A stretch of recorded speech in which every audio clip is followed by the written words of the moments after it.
اللہ راضی ہوتا ہے. بتاؤں وہ کون کون سے کام ہیں؟ نبی کریم صلی اللہ تعالی علیہ وسلم نے ارشاد فرمایا 3 لوگ ہیں جنہیں دیکھ کے رب مسکراتا ہے. یا رسول اللہ صلی اللہ علیہ وسلم وہ کون کون سے؟ تو محبوب فرمانے لگے ایک وہ بندہ ساری مخلوق سوئی ہے، آدھی رات ہے، رات کا پچھلا پہر ہے، اس نے اٹھ کے وضو کر لیا، مصلی پہ کھڑا ہو گیا خدا کی یاد میں. فرمایا اسے دیکھ کے رب مسکراتا ہے جو اس کی شان کے لائق ہے. مسکراتا ہے اللہ. یہ تو سونے کا ٹائم تھا، یہ تو گہری نیند آنے کا وقت تھا، رات کا پچھلا پہر. اللہ مسکراتا ہے. اور سننا میرے بھائی، میرے نبی پاک صلی اللہ تعالی علیہ وسلم فرماتے ہیں جب مسلمان نماز کے لیے صفیں بناتے ہیں نا، ترتیب لگ رہی ہوتی ہے، اب اللہ کی بارگاہ میں کھڑے ہوں گے، قیام کریں گے، رکوع کریں گے، سجود کریں گے. فرمایا جب مومن صفیں بناتے ہیں تو رب دیکھ کے مسکراتا ہے. مسکراتا ہے. کمال ہو گئے عروج بندگی کا. جب بندے کو دیکھ کے رب مسکرائے، خدا بندے سے خود پوچھے بتا تیری رضا کیا ہے، مسکراتا ہے. اور میرے نبی پاک علیہ السلام فرماتے ہیں جب مجاہد جہاد کے لیے صفیں سیدھی کرتے ہیں، آج تو یہ رب کے نام پہ مرنے ہی آ گئے، یہ صفوں میں کھڑے ہوں گے، ترتیب سے لڑیں گے، ترتیب سے گلا کاٹیں گے کافروں کا یا شہادت لیں گے. فرمایا جب جہاد کے لوگ صفیں بناتے ہیں تو رب انہیں دیکھ کے مسکراتا ہے. کتنے نصیبوں والا وہ بندہ ہے جسے دیکھ کے مسکرا دیا. نبی پاک صلی اللہ علیہ وسلم نے فرمایا جب کوئی بندہ توبہ کرتا ہے نا، ہم توبہ کا رٹا لگاتے ہیں، یا اللہ میری توبہ یا اللہ. اور توبہ کا تو مطلب یہ ہے کہ پچھلے گناہوں سے پکی توبہ، آج کے بعد یہ غلطی نہ کرنے کا پکا وعدہ. تو نے ساری شب برات رو کے گزاری ہے، بتا سویرے جھوٹ جوڑنے کا ارادہ ہے تیرا؟ آج کے بعد رشوت تو نہیں نہ لے گا، ملاوٹ تو نہیں نہ کرے گا، یہ توبہ ہے. اور اگر سارے کام اسی طرح کرنے تو پھر یہ توبہ کا رٹا ہے، جتنا مرضی لگاؤ. حضرت علی بن ربیعہ رضی اللہ تعالیٰ عنہ فرماتے ہیں میں مولا علی کے ساتھ تھا، مقام حرہ کی طرف جا رہے تھے، حضرت علی نے ہاتھ اٹھا کے دعا مانگی ہماری تعلیم کے لیے، ورنہ حضرت علی ہم صحابہ کو محفوظ عن الخطا تو مانتے ہیں نا. ہاتھ اٹھا کے کہا اے اللہ ہمارے گناہ بخش دے، تیرے علاوہ کوئی معاف کرنے والا نہیں. اور پھر حضرت علی آسمان کی طرف دیکھا اور دیکھ کے نا حضرت علی بن ربیعہ کو تو مسکرائے. حضرت علی بن ربیعہ کہنے لگے حضور مسکرائے کیوں ہو؟ فرمانے لگے ایک دن میں حضور کے ساتھ اسی طرح آیا تھا، اسی طرح حضور نے دعا فرمائی تھی ہماری تعلیم کے لیے، اور پھر حضور مجھے دیکھ کے مسکرائے تھے اور فرمایا جب کوئی بندہ رب کی بارگاہ میں اس طرح استغفار کرتا ہے تو رب مسکراتا ہے، اور مسکرا کے فرماتا دیکھ لو میرے بندوں کو پتا ہے کہ میرے علاوہ معاف کرنے والا کوئی نہیں. ہمیں پتا ہے، تم اس کی بارگاہ میں رجوع تو لاؤ، آؤ تو صحیح تو آنسو لے کر.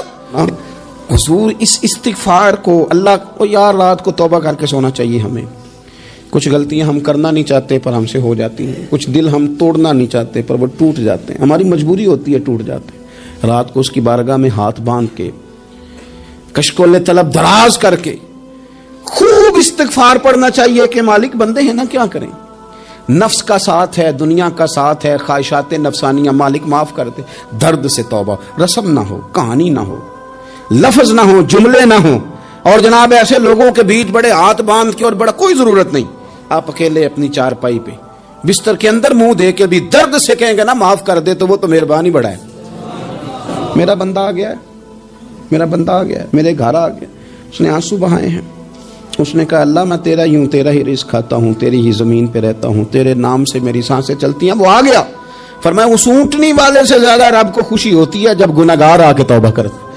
گناہگاروں کے آنسو اس کی بارگاہ میں بڑے مقبول ہیں، لیکن ہم رسم ادا کرتے ہیں، توبہ نہیں کرتے. ہم اپنے آپ کے ساتھ دھوکہ کرتے ہیں، جھوٹ بولتے ہیں. ہم بندہ کوئی ناراض ہو جائے تو ہمیں کو نہیں نیند آتی، اس کے گھر چلے جاتے ہیں.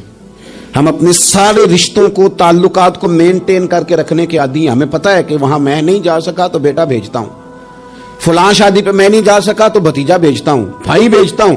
ہر تعلق کا ہم نے خیال رکھا کوئی روٹھ نہ جائے. لیکن کمال ہے نا، یہ نہیں سوچا کہ اگر رب روٹھ گیا تو جب وہ روٹھ جائے نا تو سارے رشتے بھی بندے کے پاس موجود ہوں تو کوئی کارآمد نہیں ہوتا. پھر کروڑوں روپیہ جیب میں ہوں تو ڈاکٹروں کی دوائیاں اثر نہیں کرتی. وہ روٹھ جائے تو پھر انسان اس طرح سے پھسلتا ہے کہ بڑے بڑے اس کے پاس دروازے ہوتے ہیں پر کسی جگہ اس کا ہاتھ نہیں لگتا. خدا را خیال کریں، دنیا روٹتی ہے تو روٹ جائے، رب رسول ناراض نہ ہونے پائیں، اس کا خیال کریں۔ حضور فرماتے ہیں وہ مسکراتا ہے، اسے خوشی ہوتی ہے جب کوئی اس کا بندہ اس کی طرف رجوع کرتا ہے۔ میرے عزیزو، رسول پاک صلی اللہ تعالی علیہ وسلم نے ان لوگوں کے تذکرے کیے جنہیں دیکھ کے رب مسکراتا ہے۔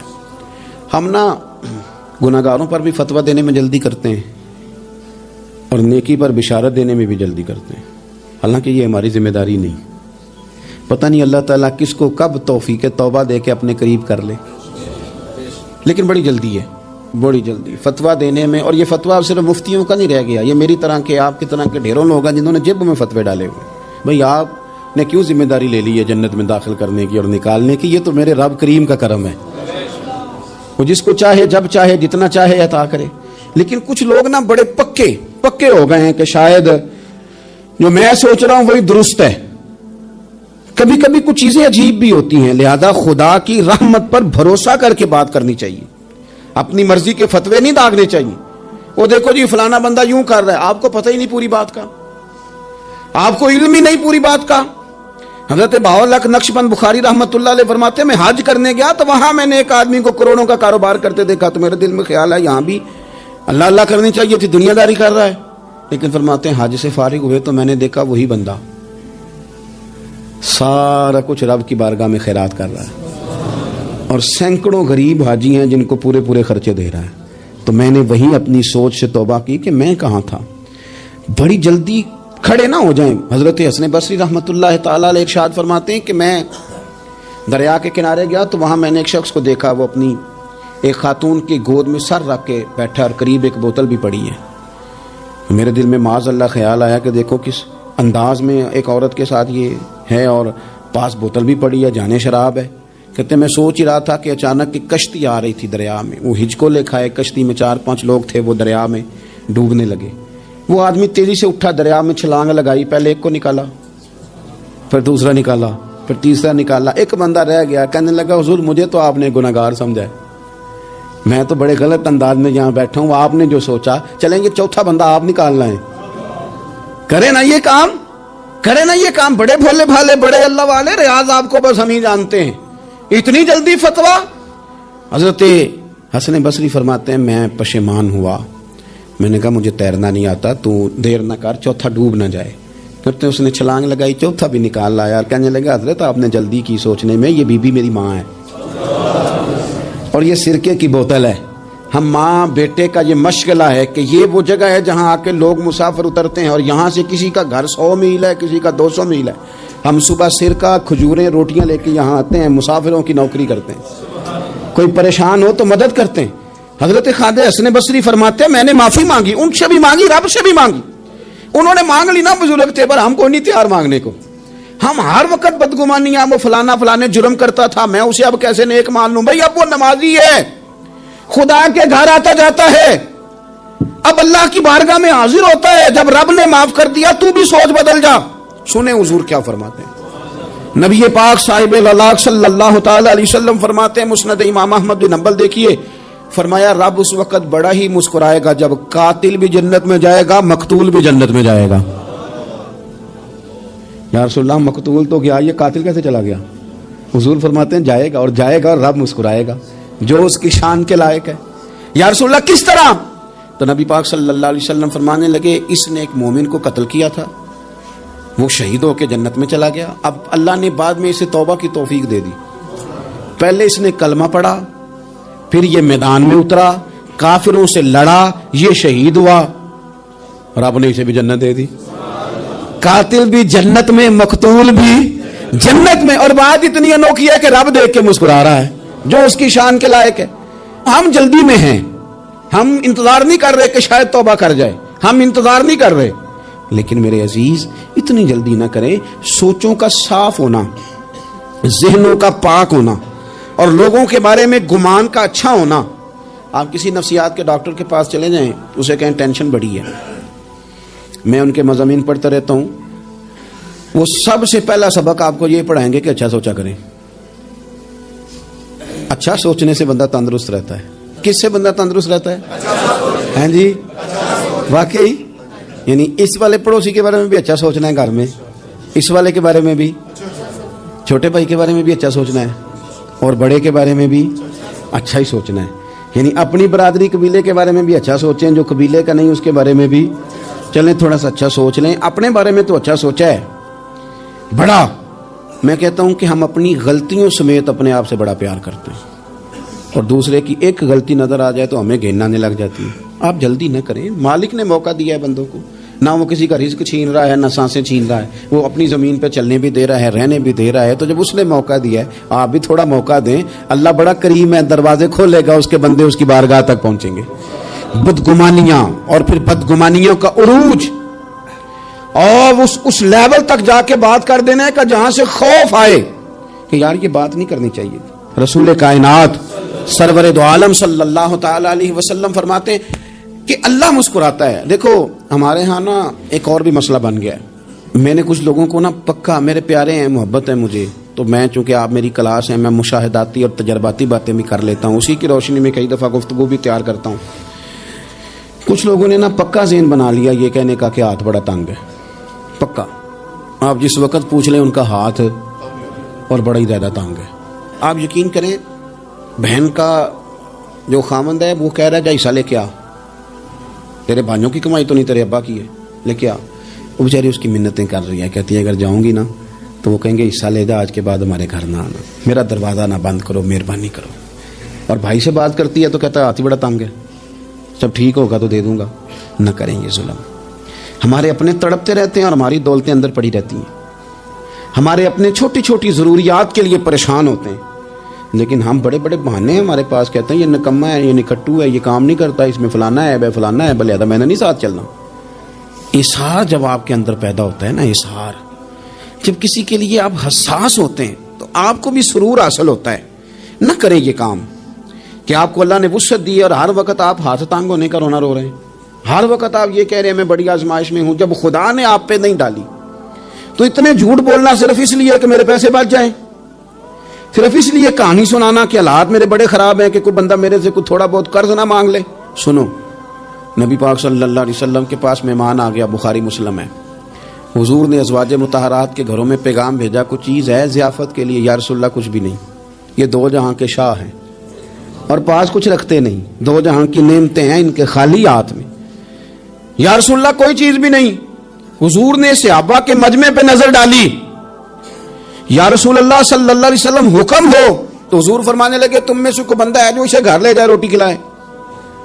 ایک صحابی اٹھے فوراً, حضور میں لے کے جاتا ہوں کھانا کھلاتا ہوں. فرماتے ہیں میرے گھر میں صرف بچوں کا کھانا تھا, یہ نہیں کہ فریزر بھرا ہوا ہے نعمتوں سے, صرف بچوں کا کھانا. یہ نہیں کہ کسی کو دیکھ کے اپنی ہنڈیا پہ برتن دے لیا, صرف بچوں کا کھانا. کہتے ہیں گھر گیا, بیوی سے کہا کیا کیفیت ہے, کہنے لگی بچوں کی روٹی ہے. میں نے کہا بچے سلا دے, صبح ناشتہ کر لیں گے. تو کہنے لگی آپ کیا کھائیں گے؟ تو میں نے کہا نہ میں کھاؤں گا نہ تو کھائے گی, مہمان جو نبی پاک کا ہے.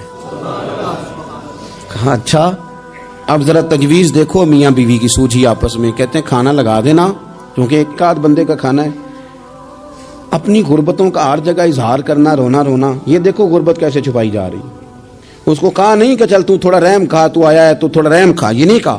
کہا اٹھ کے نا تو کھانا رکھنا اور اٹھ کے نا چراغ ٹھیک کرنے کے بہانے بجھا دینا. ہم دنیا والوں کے سامنے کیوں اپنے دکھ بیان کریں؟ ہم جو کہیں گے رب رسول کی بارگاہ میں کہیں گے. تو نا چراغ ٹھیک کرنے کے بہانے, اہلیہ اٹھی, کھانا دینے کے بعد چراغ ٹھیک کرنے کے بہانے بجھا دیا. خامد بھی ہاتھ چلاتے رہے, بیوی کبھی برتن رکھتی کبھی اٹھاتی, پتہ چلے کہ کھانا کھا رہے ہیں, کھانا کھایا جا رہا ہے. کہتے ہیں مہمان پیٹ بھر کے کھانا کھا گیا. یہ کام ہوا رات کے اندھیرے میں, اس وقت ہوا جب چراغ بھی بند تھا, اس وقت ہوا جب کوئی دیکھنے والا نہیں تھا, کسی پڑوسی کو بھی خبر نہیں تھی. فرماتے ہیں صبح کے اجالے میں اس مہمان کو لے کے مسجد نبوی میں نے قدم رکھا تو نبی کریم نے فرمایا رات جو تم نے کام کیا ہے نا اسے دیکھ کے میرا رب بڑا مسکرایا ہے, اللہ بڑا مسکرایا ہے. اللہ تر دامنی پہ شیخ ہماری نہ جائیے, ہم دامن نہ چھوڑ دیں تو فرشتے وضو کریں. یہ شان ہے صحابہ کی. نبی کریم علیہ السلام نے فرمایا رب رات مسکرایا تیرا یہ انداز دیکھ کے, اور اس نے قرآن نازل کیا وَيُؤْثِرُونَ عَلَىٰ أَنفُسِهِمْ وَلَوْ كَانَ بِهِمْ خَصَاصَةٌ. کچھ لوگ وہ ہیں جنہیں بڑی بھی ضرورت ہو تو دوسروں پر اثار کر دیتے ہیں, قربانی دے دیتے ہیں. رب مسکرایا ہے, اندر پیسے رکھے ہوئے ہیں, اندر پیسے رکھے ہوئے ہیں. اور بہن آ کے منت کر رہی ہے کہ بھائی حالات بڑے خراب ہیں، تھوڑی سی مہربانی کر، تو کہتے ہیں بہن پردہ یہ ہے بس، کیسے بتاؤں تجھے حالات، تجھے کیا بتاؤں، کام کتنی مشکل سے چلتا ہے، یہ پردہ یہ بس۔ بہرحال اگر تو نے کہا ہے نا 50,000 تو میں زیادہ نہیں، کوئی 20 کو دے دوں گا تجھے، وہ بھی خاصی نیکی کر کے، وہ بھی بتا سکھا کے۔ رات اماں پہ علیحدہ سے احسان چڑھاؤں گا، ابا پہ علیحدہ سے چڑھاؤں گا کہ تمہاری بیٹی کے ساتھ تعاون کرنا، سارے علاقے کو ویسے ہی بتاؤں گا۔ اور وہ غریبنی بیچاری 20,000 لے کے گھر گئی ہے، پہ سفارشیں کر رہی ہے کہ مہربانی کرو۔ میں نے ایسے بھی دیکھے ہیں جو پہلے بیوی کو پکڑاتے ہیں، تو دے، اس لیے کہ پھر وزیر اعظم تو ڈنڈا نکال لے گا تو بڑا مشکل ہو جائے گا پھر گھر میں رہنا، لہذا وہ یہ تو آگے لگ۔ یہ کیا لہجہ ہے آپ کا؟ یہ تو کسی کو بھی دیں تو چھپا کے دینے کا حکم ہے، کسی کو بھی دیں تو ہمیں حکم یہ ہے کہ سیدھے ہاتھ سے دینا ہے، الٹے کو خبر۔ اور یہ جو بالکل ہی اپنے ہیں ان پر تو پردہ پوشی آپ کے لیے ویسے ہی ضرورت تھی۔ میرے عزیز، رب مسکراتا ہے۔ میرے نبی پاک علیہ السلام نے یہ اعمال ہمیں بتائے جن پر اللہ مسکراتا ہے، خوش ہوتا ہے۔ اور بعض لوگوں کو حضور نے نامینیٹ کیا، حضرت سعد بن معاذ رضی اللہ تعالیٰ عنہ عظیم صحابی تھے۔ یہ وہ خوبصورت صحابی ہیں جن کے جنازے کو کندھا میرے نبی پاک نے عطا فرمایا، حضور نے کندھا عطا فرمایا۔ کمال ہو گئی، نرخ بازار محبت کا انوکھا ہی ہو گیا، خود خریداروں میں شامل آ کے مولا ہو گیا۔ حضور نے کندھا دیا۔ حضرت سعد بن معاذ رضی اللہ تعالیٰ عنہ کا جب جنازہ اٹھا، ان کی والدہ رو پڑی، بڑے درد سے روئی، ماں تھی نا۔ ان کی آواز جب حضور تک گئی تو نبی پاک نے فرمایا آنسوؤں کو روک لے، آواز کو کم کر لے، تیرے بیٹے کی تو جب روح پرواز ہوئی ہے تو رب مسکرایا ہے۔ جس کے آنے پہ رب راضی ہو، مسکرا دے جو اس کی شان کے لائق ہے۔ یہ تو وہ لوگ ہیں کہ جن کے جانے پر نا رب، وہ کسی نے کہا تھا کہ میرے مرنے پہ ہر سو شور مچ جائے گا، دیکھو گے میرے مرنے پہ ہر سو شور، تمہیں پتہ چل جائے گا جب ہم جائیں گے، میرے مرنے پہ ہر سو شور مچ جائے گا، دیکھو گے، اور کہنے الوداع سرکار خود تشریف لائیں گے۔ اور درویش کہنے لگے بعد مرن دے مکھڑا میرا ہو جاوے جے تازہ، پھر سمجھ لینا محبوب میرے نے آن پڑے ہے جنازہ۔ اور عاشق کا جنازہ ہے، ذرا دھوم سے نکلے اور محبوب کی گلیوں سے ذرا گھوم کے نکلے۔ فرمایا کہ ان کے تو جانے پہ رب کریم۔ اور حضور نے ایک دعا بھی دی۔ حضرت ابو طلحہ، حضرت طلحہ رضی اللہ تعالیٰ عنہ صحابی تھے، ان کا وصال ہو گیا تو حضور نے دعا بھی دی۔ فرمایا یا اللہ جب میرا طلحہ آئے نا تو اس سے مسکرا کے بات کرنا، یہ تجھ سے مسکرا کے بات کرے جو تیری شان کے لائق ہے۔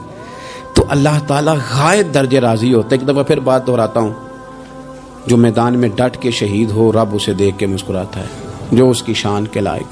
جو توبہ صحیح کریں، سچی کریں، رب انہیں دیکھ کے مسکراتا ہے جو اس کی شان کے لائق ہے۔ جو نماز کے لیے صفیں بنائے رب انہیں دیکھ کے مسکراتا ہے، جو جہاد کے لیے صفیں بنائے رب دیکھ کے